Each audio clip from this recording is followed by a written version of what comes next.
త్వరలో విస్తరణ. వారం 10 రోజుల్లో మంత్రివర్గంలో మరికొందరికి అవకాశం. రాహుల్ గాంధీతో భట్టి విక్రమార్క భేటీ, మంత్రివర్గ విస్తరణ, కులగణనపైన చర్చ. నేడు పార్టీ అధిష్టానంతో ముఖ్యమంత్రి రేవంత్ రెడ్డి సమావేశం. ఢిల్లీకి ఆశావహులు, ముమ్మరంగా ప్రయత్నాలు. మళ్ళీ స్టార్ట్ అయిందిగా. ఏదో ఒకటి తేల్సరాదు అంటే ఆయన ఢిల్లీకి పిలిపించుకొని ఆడ చర్చలు పెట్టి అది అయ్యేది లేదు, పోయేది లేదు. ఇప్పుడు 6 మంత్రి పదవులు ఖాళీగా ఉన్నాయండి. మొత్తం 18 ముఖ్యమంత్రితో సహా 119 నియోజకవర్గాలకి మనకున్న సంఖ్యాపరంగా 18 మందిని మంత్రులు చేసుకునే అవకాశం ఉన్నది. ఈ 18 శాఖలకు 18 మంది మంత్రులు ఇప్పటికీ ముఖ్యమంత్రి సహా 12 కంప్లీట్ అయిపోయినాయి. ఇంకా 6 ఉన్నాయి. ఈ 6లో కీలకమైన శాఖలు ఉన్నాయి. విద్యాశాఖ ఉంది, మున్సిపల్ శాఖ ఉంది, హోంశాఖ ఉంది. ఇట్లా కీలకమైన శాఖలు ఉన్నాయి. సో ఈ 6లో మనకున్న సమాచారం ప్రకారం ఒక 4 ఫుల్ఫిల్ చేసే అవకాశం ఉందట. ఇంకా ఒక 2 పెండింగ్లో పెట్టొచ్చట. కొన్ని నెలలుగా పెండింగ్లో ఉన్న రాష్ట్ర మంత్రివర్గ విస్తరణకు సంబంధించిన చర్చలు ఢిల్లీలో మళ్లీ ప్రారంభమయ్యాయి. ఉప ముఖ్యమంత్రి భట్టి విక్రమార్క బుధవారం సాయంత్రం రాహుల్ గాంధీతో ఇదే అంశంపైన మాట్లాడినట్లు విశ్వసనీయ వర్గాలు తెలిపాయి. గురువారం మధ్యాహ్నం జైపూర్ నుంచి ఢిల్లీ చేరుకోనున్న ముఖ్యమంత్రి రేవంత్ రెడ్డి కూడా మంత్రివర్గ విస్తరణపైన కాంగ్రెస్ అగ్రనేతలతో చర్చలు జరిపే అవకాశం ఉన్నట్టు ఆ వర్గాలు పేర్కొన్నాయి. చర్చలు ఫలప్రదమైతే వారం 10 రోజుల్లో మంత్రివర్గ విస్తరణ జరిగే అవకాశాలు ఉన్నాయి. గత కొంతకాలంగా మంత్రివర్గ విస్తరణ పెండింగ్లో ఉందని, ఈ విషయంలో నిర్ణయం తీసుకోకపోతే తప్పుడు సంకేతాలు వెళ్తాయని రాహుల్కు భట్టి చెప్పినట్టు సమాచారం. రాష్ట్రంలో కులగణన సర్వే చూద్దాం ఈ వార్త ఏందో జరిగిందని, దీనివల్ల బీసీలు పార్టీకి సానుకూలంగా మారుతున్నారని, కులగణన వివరాల ఆధారంగా సంక్షేమ పథకాలు రూపొందించాల్సిన అవసరం ఉందని కూడా భట్టి తెలిపినట్టు సమాచారం. కులగణనను రాష్ట్ర ప్రభుత్వం విజయవంతంగా పూర్తి చేసినందుకు భట్టిని రాహుల్ అభినందించినట్టు కాంగ్రెస్ వర్గాలు వెల్లడించినాయట. సో ఈ మొత్తానికి మంత్రివర్గ విస్తరణ ఎవరు అన్నది పాయింట్. ఢిల్లీకి ఆశావహులు. రాష్ట్ర మంత్రివర్గంలో చోటు కోసం ఆశావహులంతా ఢిల్లీకి రావడం మళ్లీ ప్రారంభమైంది. మల్రెడ్డి రంగారెడ్డి ఇప్పటికే రాగా, కోమటిరెడ్డి రాజగోపాల్ రెడ్డి గురువారం రాబోతున్నట్టుగా తెలిసింది. ఏఐసిసి ప్రధాన కార్యదర్శి, రాష్ట్ర వ్యవహారాల ఇన్ఛార్జ్ దీపాదాస్ మున్షి ఇప్పటికే ఢిల్లీలో ఉన్నారు. మంత్రివర్గ విస్తరణలో అవకాశం లభించే వారికి సంబంధించి సుదర్శన్ రెడ్డి, శ్రీహరి ముదిరాజ్, ఆది శ్రీనివాస్, మల్రెడ్డి రంగారెడ్డి, వివేక్ పేర్లు ప్రముఖంగా వినిపిస్తున్నాయి. వచ్చే నెల మరో 7-8 ఎమ్మెల్సీ స్థానాలు కాంగ్రెస్కు లభించే అవకాశం ఉన్నందువల్ల ఎమ్మెల్సీలుగా ఎన్నికయ్యే ఒకరిద్దరు నేతలకు కూడా మంత్రివర్గంలో చోటు లభించవచ్చని కాంగ్రెస్ వర్గాలు పేర్కొన్నాయి. ఈ జాబితాలో షబ్బీర్ అలీ, ఫహీం ఖురేషీ పేర్లు వినిపిస్తున్నాయి. ఈ ఫహీం ఖురేషీ ఎవరు? రేవంత్ రెడ్డి పక్కన ఉన్నట్టు ఆయన అయింది. వామ్మో, అట్లాంటి ఆయనకి ఇస్తే ఏమైనా ఉందా? ప్రేమ్ సాగర్ రావు పేరును కూడా భట్టి విక్రమార్క ఢిల్లీ నేతల వద్ద ప్రస్తావించినట్టు సమాచారం. ఇక తనను మంత్రివర్గంలో తీసుకుంటాను అని హామీ ఇచ్చి కాంగ్రెస్లో చేర్చుకున్నారని, తాను భువనగిరి అభ్యర్థిని కూడా గెలిపించుకున్నానని కోమటిరెడ్డి రాజగోపాల్ రెడ్డి పార్టీ నేతలకు చెబుతున్నారు. మొత్తం మీద మరోసారి మంత్రివర్గ విస్తరణ అంశం తెర మీదకి వచ్చింది. ఒక్కసారి నాకున్న ఇన్ఫర్మేషన్ ప్రకారంగా, మనకున్న సోర్స్ ప్రకారంగా ఎవరెవరికి మంత్రి పదవిలో అవకాశం దక్కే అవకాశం ఉంది అని చర్చ జరుగుతున్నది. ఒక పేరు వినిపిస్తున్నది కోమటిరెడ్డి, అంటే ఆయన కూడా ఢిల్లీలో ఉన్నారు. మరి ఈయనకి మంత్రి పదవి వచ్చే అవకాశం ఉందా? కోమటిరెడ్డి రాజగోపాల్ రెడ్డికి మనకున్న సమాచారం ప్రకారం కాంగ్రెస్ సోర్సెస్ చెప్తున్నది ఏంటంటే ఈయనకి చీఫ్ విప్ పదవి ఇచ్చే అవకాశం ఉందట. ఎందుకంటే మంత్రి పదవి ఇవ్వడానికి వాళ్ళ అన్న ఆల్రెడీ మంత్రివర్గంలో ఉన్నాడు, ఒకటి నెంబర్ 1. నెంబర్ 2, కోమటిరెడ్డి రాజగోపాల్ రెడ్డి సామాజిక వర్గం రెడ్డి సామాజిక వర్గం. రెడ్డి సామాజిక వర్గం నుంచి ఒకే జిల్లాలో ఉత్తమ్ కుమార్ రెడ్డి ఉన్నాడు, వాళ్ళ బ్రదర్ కోమటిరెడ్డి వెంకటరెడ్డి ఉన్నాడు. ఇప్పుడు ఈయనకు గుడిస్తే మరో రెడ్డి తయారవుతాడు, మరో రెడ్డి అవుతాడు. అందులో మరో రెడ్డి అవుతాడు ఒకటి, ఒకే కుటుంబం నుంచి 2 అవుతారు ఒకటి. సరే, ఒకే కుటుంబం అన్నది పక్కన పెడితే ఒక జిల్లా నుంచి ఇప్పటికే రెడ్డి జిల్లా, రెడ్డి కాంగ్రెస్గా పేరుంది నల్గొండ జిల్లాలో, మళ్ళీ ఇంకొక రెడ్డికి మంత్రి పదవి ఇవ్వడం అన్నది ఇబ్బంది అవుతుంది అన్న ఆలోచన అయితే కొంత చేస్తున్నారట. సరే, ఆయన రకరకాలుగా చెప్పుకుంటున్నాను, నేనే గెలిపించిన ఆయన, ఈయన నేనే గెలిపించిన ఆయన. ఎవరు ఏం గెలిపించలే, ప్రజలు గెలిపించారు. రాబోయే రోజుల్లో ప్రజలు మీరు మీ కుటుంబాలకు ఏం చెప్తారన్నది కూడా భవిష్యత్తులో తెలియబోతున్నది. అది కూడా చూద్దాం. సో అయితే ఇప్పుడు మంత్రివర్గం గురించి మాట్లాడుతున్నాం కాబట్టి రాజగోపాల్ రెడ్డికి మంత్రి పదవి ఇచ్చే అవకాశాలు చాలా తక్కువగా ఉన్నాయి. ఆయనకి చీఫ్ విప్ పదవి వచ్చే అవకాశం ఉంది. ఒకవేళ లాస్ట్ మినిట్లో ఏమైనా అద్భుతాలు జరిగితే చెప్పలేం.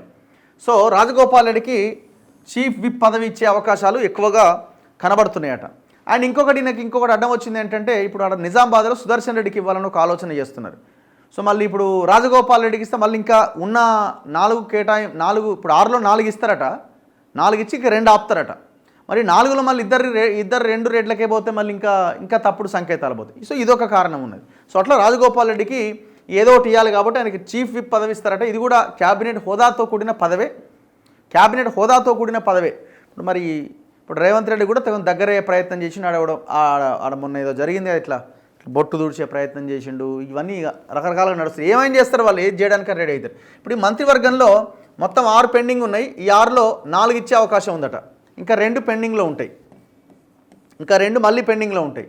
మళ్ళీ ఆశావహులు స్థానిక సంస్థల ఎలక్షన్లో మీరు గెలిపిస్తే మీకు వస్తుంది, లేకపోతే రాదని. ఇందులో ఈ 4లో ఎవరెవరికి వచ్చే అవకాశం ఉంది అని అంటే ఫస్ట్ పేరు సుదర్శన్ రెడ్డి పేరు వినిపిస్తుంది. ఎందుకంటే ఇక్కడ నిజామాబాద్లో అక్కడ ఎవరికి పదవి రాలేదు కాబట్టి ఆయన పేరు ప్రధానంగా వినిపిస్తున్నది. రెండోది వాకిటి శ్రీహరి. మొన్నటి ఎంపీ ఎలక్షన్స్లో రేవంత్ రెడ్డి హామీ ఇచ్చిండు ముదిరాజులకి మంత్రివర్గంలో చోటు కల్పిస్తాం ఖచ్చితంగా అని. అందులో భాగంగా వాకిటి శ్రీహరి ముదిరాజ్కి మంత్రి పదవి వచ్చే అవకాశాలు పక్కాగా కనిపిస్తున్నాయి. అండ్ మూడోది వివేక్ వెంకటస్వామి.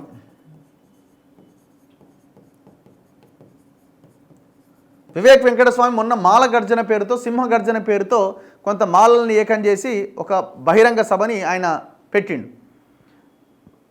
సో మరి అది పొలిటికల్ దీంట్లో భాగమా లేకపోతే ఇంకోటి దాని వెనకాల ఏంటంటే ఇక మనం చెప్పలేంలే. కానీ మొత్తానికైతే ఆయన పార్టీలో జాయిన్ అయ్యేటప్పుడే నేను ఎమ్మెల్యేగా పోటీ చేసి ఎమ్మెల్యేగా గెలిచిన తర్వాత నాకు మినిస్ట్రీ ఇవ్వాలి అన్న కండిషన్తోనే నేను పార్టీలో జాయిన్ అయినట్టుగా బయట చెప్తున్నారు. సో కాబట్టి వివేక్ వెంకటస్వామికి ఖచ్చితంగా వస్తుంది అని, మొన్నటి మాలల సింహగర్జన తర్వాత ఆయనకి ఇవ్వాలి అని ఒక నిర్ణయానికి వచ్చినట్టు కనిపిస్తూ ఉన్నది.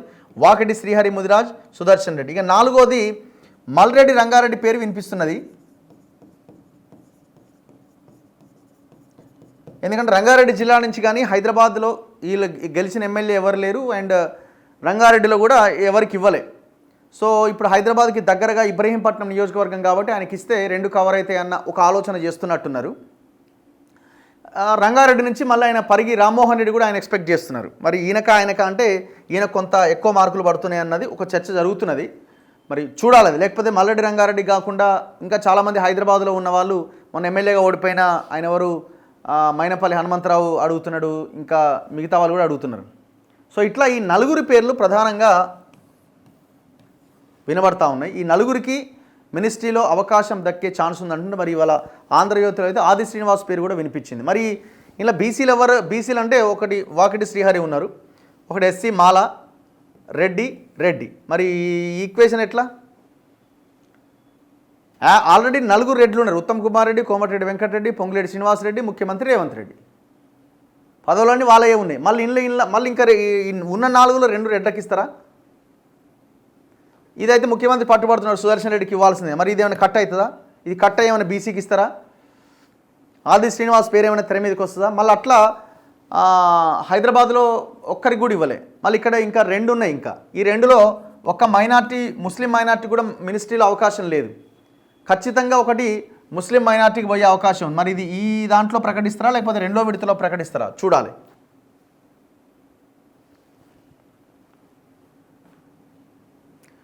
సో ఇట్లా ఇది కనబడతా ఉన్నది మంత్రివర్గ విస్తరణకు సంబంధించి. చూద్దాం ఏం జరుగుతుంది అన్నది.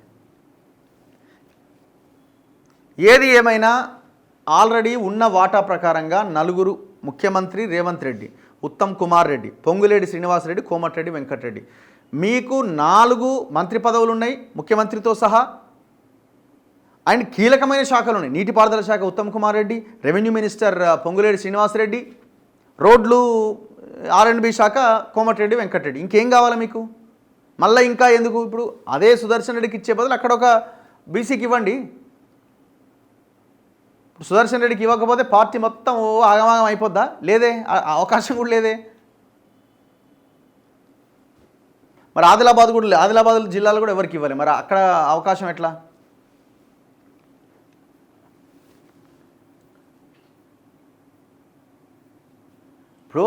ఇప్పుడు అక్కడ కోమటిరెడ్డి రాజగోపాల్ రెడ్డికి చీఫ్ విప్ పదవి ఇచ్చే బదులు అదే నల్గొండ జిల్లాకు సంబంధించిన మిగతా వాళ్ళకి ఇవ్వండి.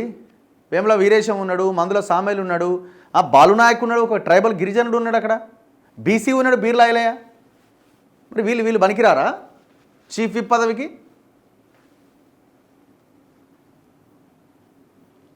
అంటే ఏదో ఒకటి ఇవ్వాలి, మనోడిని ఏదో ఒక దగ్గర సెట్ చేయాలా. మరి ఇతలోడు ఎటు పోవాలా? ఇతలోడు పక్కోడు పగోడు, ఓట్లు ఎవరి? మళ్ళీ వీలే. మరి ఇప్పుడు మీరు ఒకవైపున కులగణన చేస్తూ మళ్ళీ మీరే మెజారిటీ మంత్రి పదవులు తీసుకుంటే మరి ఎట్లా ఇది కులగణన ఎట్లా అవుతుంది? చిత్తశుద్ధి లోపించినట్టు అవుతుంది కదా, చేతలకి మాటలకి పొంతన లేనట్టు అవుతుంది కదా.